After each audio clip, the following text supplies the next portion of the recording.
What's going on, guys? Man, we got some stories to tell you about opening weekend. It was a blast up there in northern Missouri, wasn't it, Kyle? Blast. Blast. I got poison ivy. I got poison oak. I got seed ticks. What else did I get? I don't know. A big malaria. case. I got carried off by mosquitoes. Dude, you don't know nothing until you... never seen mosquitoes this big. What? Ain't no deer out here. Mosquitoes killed them all. We're next. Or that many up in northern Missouri. You sat up there, it made the flatlands where we live look like a piece of cake. You know, they look like chicken hawks coming down. No, it was bad though. You could swat your face and you'd have 5 mosquitoes on your hands. So yeah, and then you'd hit your arm one time and there'd be a blood spot the size of a silver dollar. You can paint your face with it. Yeah. Anyways, we get up there in northern Missouri, and opening morning, me and Kyle devised a plan. We've been staring at maps and just checking out where we're going to go. And I got up there the night before because I wanted to find out what these crop fields were planted in this year, whether they were beans or corn. So I took the drone up in the air and flew it just to see what we were dealing with. Found out that all these fields down here in this bottom where we were going to hunt were all corn. So we found a funnel it was last year, wasn't it, when we went scouting? Yeah, it was last year. I was sitting over a big bean field, and Dustin went up to check out some other fields on the left, and he actually ran across the spot last year. Yeah, it's just like a spot, right? Borders all of them fields, and I mean all the trails just come crisscrossing right through that spot. So and we it's figured on the inside corner. Yeah, we figured, you know, get right in the middle of all them cornfields. We're liable to see something coming back to bed in the morning. So we got up at what, 3:30 in the morning? 3:30. What are you gonna do if old Monzilla steps out? Throw something at him. Monzilla. 3:30, yeah. Right and early, and we got up and we headed down to the spot, and it was a walk, wasn't it? We walked a long ways. When we got down in there, we didn't actually get to hunt the spot that we wanted to hunt. It was too thick. There weren't any really good trees we could get up in, so we actually moved on down the way. Got in between 2 cornfields. Figured, you know, maybe some deer slipped through there. We seen a big raccoon. A big raccoon, yeah. Yeah, a bird. Yeah. That's about it. And corn. Lots of corn. But I mean, that's how hunting goes. You know, every day you don't always see something. But that opening evening, now that was a different story. We last year I killed a pretty good buck. Me and Ethan found this little pinch point that went around the lake. So I said, let's head down to that little pinch point and see if we can, you know, see something coming. Because I knew they bedded up there on top of the lake, and I'm sure they were bedding over here on the other side. So I was like, that little funnel them right through. So we get down there, and we didn't make it quite to where we was gonna go, but because the water, partially, I didn't want to get my boots and my pants soaking wet. So I was like, let's just sit here right in the creek, right where they would cross that. Baby. Cry baby. No, anyways, we found a good spot where the trail come through. We got about 25 yards off, found a good tree, climbed it, and I mean, we didn't see nothing. What's going on, guys? We just got set up down here. We've got a lake out here to this side. We got private property over here, which is cattle pasture, and this thin strip of woods running through here. We see a lot of hot, fresh tracks, so they've been using this quite frequently. So we got us nice and brushed in at a double tree. So now all we gotta do is sit here and wait, and hopefully something will come cruising through this little pinch. But it paid off for me last November. Let's hope early season's the same way. So till dark. Till it was, yeah. I mean, I'm talking last light. You know, you're sitting there, and we both seen the deer at the same time. But it crossed my mind. It was funny because I'm sitting up there in the stand, and I'm like, yeah, we probably ain't gonna see nothing tonight. I thought about 2 years ago, and basically kind of the same location around the lake. I was sitting there, and I put all my camera gear up thinking I wasn't going to see nothing. And then right there, as soon as I put my camera gear up, I looked, and there's a doe. So I was like, let's just sit here just a little bit longer. I said, we'll see what we see. And about the time that thought got out of my head, I look over, here comes 2 does coming down the ridge right towards us. I was like, deer. I'm turned around one side of the tree like, oh crap. He's turned around the other side of the tree. We're both trying to hit each other. Where are you at? I'm like, hey, there's a deer, and he's over here trying to hit me. But yeah. I pulled my camera up, couldn't get any kind of good gain on it or anything. It was so dark in the woods. I just, last chance, I pulled my cell phone out, and that's about the only thing we got on film as far as killing the deer was with the cell phone, but it worked out. Go for it. Do it.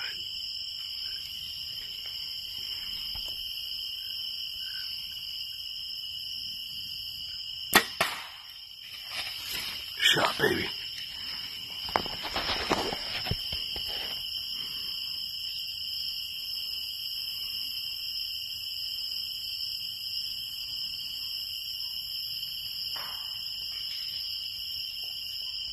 She's down, son. Give me some. What'd you get on your phone? On my phone.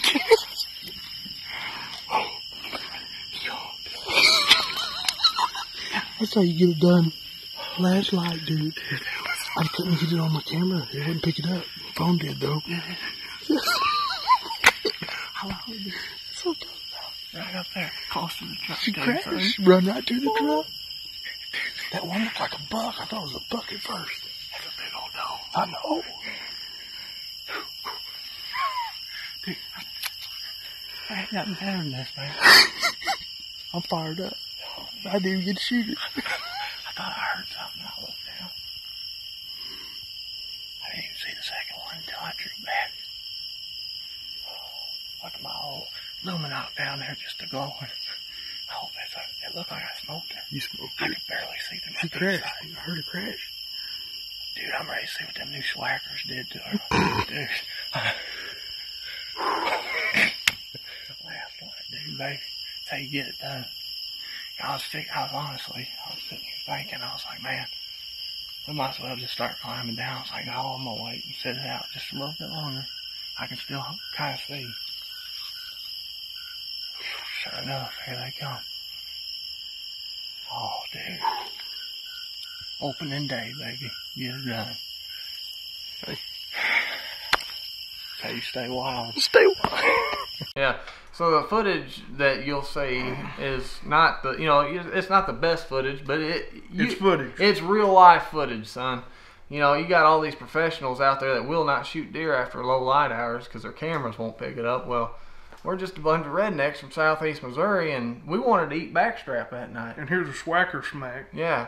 And that's cool on the old Luminok side of things. I mean, as soon as that sucker left my bow, it looked like a missile going out, and you could hear the schwack when it hit her. I actually accused him of missing her because when you see the arrow fly, it hit her and hit a rib and shot off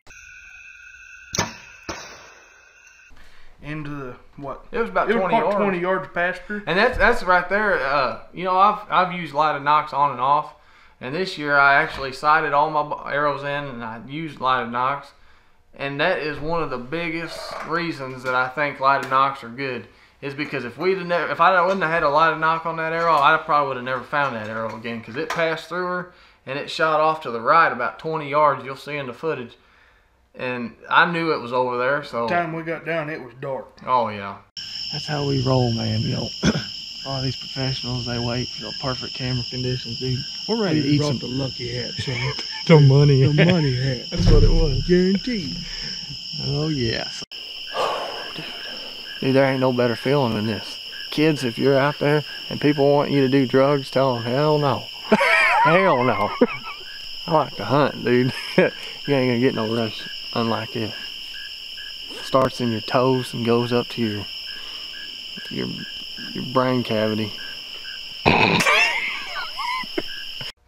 But needless to say, she only ran about 40 yards piled up, and we ate good that night. We're gonna take good care of this lady tonight. We're gonna eat her. I'm glad I couldn't be happier, and I hope you guys enjoy what we're doing, and keep watching because you're gonna see more schwack in action from the Swilly Mater, the destroyer of native wildlife. Stay wild, folks.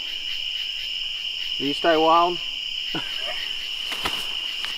It was right at last light. Kyle couldn't get the couldn't get the deer couldn't in get focus. the light, no, it couldn't get enough light in the camera lens. So he whipped the cell phone out and records it. And actually picked it up pretty good. Huh.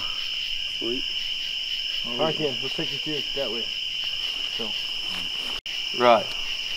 You guys have to shoot too, dude. If you're not bringing it. Here we go! Stay wild! That night, man, we sat around the bonfire and just had a good time. Kyle wrapped up the back straps in bacon, soaked them in soy sauce, and put some Creole on it. Creole. Good stuff. Table up. Somewhat. Alright, what we got over here? Back straps and potatoes, man. Backstraps and potatoes. They're shining on there. There you go. Man. Fresher in the market. God's green earth. Mother Nature supermarket. Supermarket at home. Full of those. Oh yeah. You enjoying that? Mm-hmm. Cost a lot. What do you got to say for yourself? I like their meat. I like their meat. But anyway, so the next morning rolls around and me and Logan, somebody decided they wanted to take a beauty rest. Daggum right. You'd walk me all over the daggum country. And me and Logan decided, I was like, well, just come hunt with me. I said, Kyle's not getting up. I said, let's go hunt the stands that we hung that night, and I killed that doe out of him. I said, maybe something else will come. Something funny is fixing to happen because of this. Buttercup pancakes. What? After you guys got done hunting and didn't see anything, we went to go get Logan's climber. Oh, yeah. If Logan would have been in his tree stand that morning, considering I would have got out of bed. If all things... If the moon and the stars and everything would have lined right, Logan would have shot a big deer, or at least had a chance at it. Yeah, but we went to go get his stand, and he went to walk off through the woods, and I realized we left the truck running. So I went back to the truck, turned it off. Sitting on the edge of the road, turning around, I'm swatting mosquitoes. Can't stand it. Turn around, there's about 160-inch deer. Just steps out and looks at me. Logan had actually jumped that deer that was bedded somewhere around his tree stand that morning. So. Ain't that how it works all the time, though? Every time. But, yeah, we hunted that morning. We didn't see nothing that morning, you know. We did see something pretty cool, though. We were sitting in a tree stand that morning, and all of a sudden we heard some commotion down on the lake. And I look up there, and this is the aggravating part about filming. We're sitting there, and all of a sudden these 3 otters come in. And, dude, they're like synchronized fishing. It's like a beautiful sight. Synchronized swimming. Synchronized fishing. They was doing the backstroke. The butterflies roll. No, but it was cool seeing how them otters, you know, that 2 of them swam up the side of the slough, and that one was right in the middle, and then all of a sudden they just start swirling, catching fish. But anyways, I got them coming up the creek. I had my camera on them, and I'm like, oh my gosh, this is going to be some good footage, man. Stand by. And they played around right underneath our stand the whole time, and I'm sitting here thinking I'm filming these suckers. And then all of a sudden they go to swim off, and I look at my camera, and the thing says stand by. I'm like, oh my gosh, dude. I was mad. I got a little water swirls after I hit record, but we couldn't get that on there. But I mean, that stuff happens, and you got to be prepared for it. Well, I learned a valuable lesson today. At least it wasn't on a big old buck. It was a cool experience, though. We just had 3 otters come down here in this little slough right in front of us coming off the lake. They was fishing. Man, I was looking through the viewfinder. I had them on there, and I was like, dude, that's some awesome footage. They come down, they swim right underneath the stand, play around for a little bit. About the time they're leaving, I look down at my screen, and it says stand by. I'm like, you gotta be frickin' kidding me. I told Logan, I said, didn't get any of that. So, I know there's a lot of stuff I'm going to have to learn. At least I got that one out of the way. Always look at your button. But yeah, that was a cool thing about that morning. And then we went back to camp. And I took a nap, I think. That's when you guys jumped that big old buck and found out about Logan's spot. We went back out that evening back down on the river bottoms next to the river. Yeah. Got back in there, and some guy decided you need to work on a fence or drive some T-post or do something. I think it was the conservation agents, actually. I don't know. Because it kind of sounded like them two that were mowing that day. That next day, I heard. I thought that was private there, though. Well, it is, but I don't know. I don't know. It was some two people mowing their dogs. I mean, I don't know if you ever mowed a dog. You ever mowed your dog before? It's tough. But Poor Mac. yeah. Anyway, man, this spot was awesome because we hunted back in there last year. And at the end of where we was hunting, I mean, we always seen game, whether it be turkeys, whether it be deer, whether it be pygmy-footed squirrels, but we seen some kind of action. So we're walking through this thing, sidestep back to the year before when me and Kyle hung the stands where we seen all those critters. We took the hard way and we went down this river bottom. Well, we found this real open spot in the river bottom. And I mean, there's this cut, beat down trails, and it just looks like prime bedding areas. So we was like, let's slip in there, see if we can set up right close to that thicket, get up in a tree and stuff like that. And I thought for sure we'd see something coming out of the bed that night. But I think we seen a squirrel and a moose knuckle chupacabra. Yeah. That was pretty. Where do I come up with this stuff? Golly, never know what I'll say next, but that's the beauty of life, you know. Dustin, what is this? Beaver tooth. Okay, but anyways, anyway, so we didn't see nothing that night, which really surprised both of us. But Kyle was wearing the old money hat. That's right. And you were wearing the I was gone wearing the squatching hat. I was wearing the money. Maybe that's the thing, is you got to wear the money hat. That's what it is. But that's the funny story about that. We seen this hat on eBay. Or no, not eBay, Amazon. He had like $10 left to spend. He was buying all his camera gear. And he had a couple extra bucks to spend. And he's like, let's buy a hat.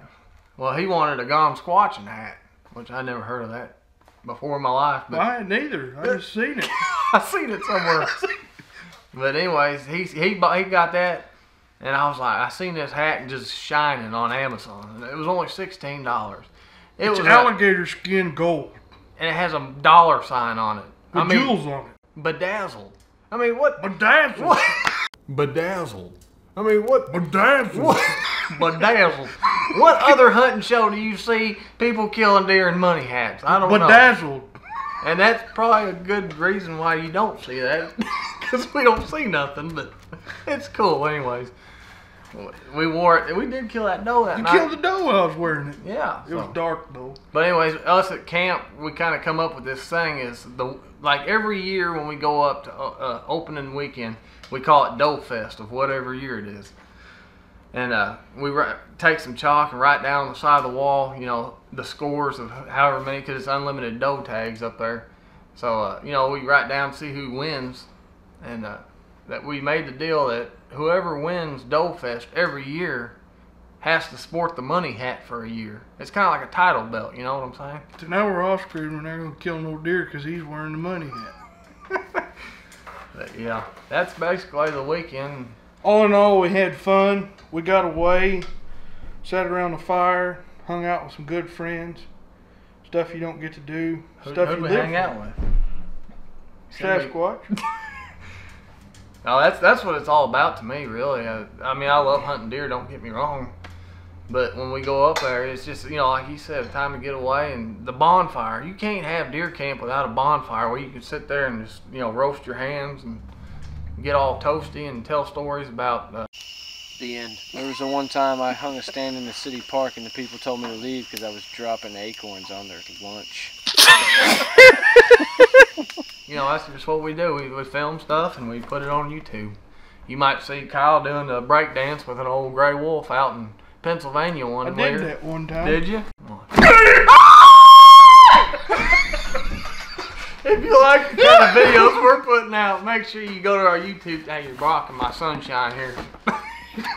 Make sure you go down to our YouTube channel and hit the subscribe button. And we may give away an antler. May. I don't know. These are pretty precious to me. But hit the subscribe button and follow us on Facebook. We're a bunch of nuts that like to have fun and hunt. And eat deer. And at one point in time, we called it funtin' because it's fun hunting. Funtin'. One more thing. This is Ricky. And he ain't no puppy. He ain't no puppy.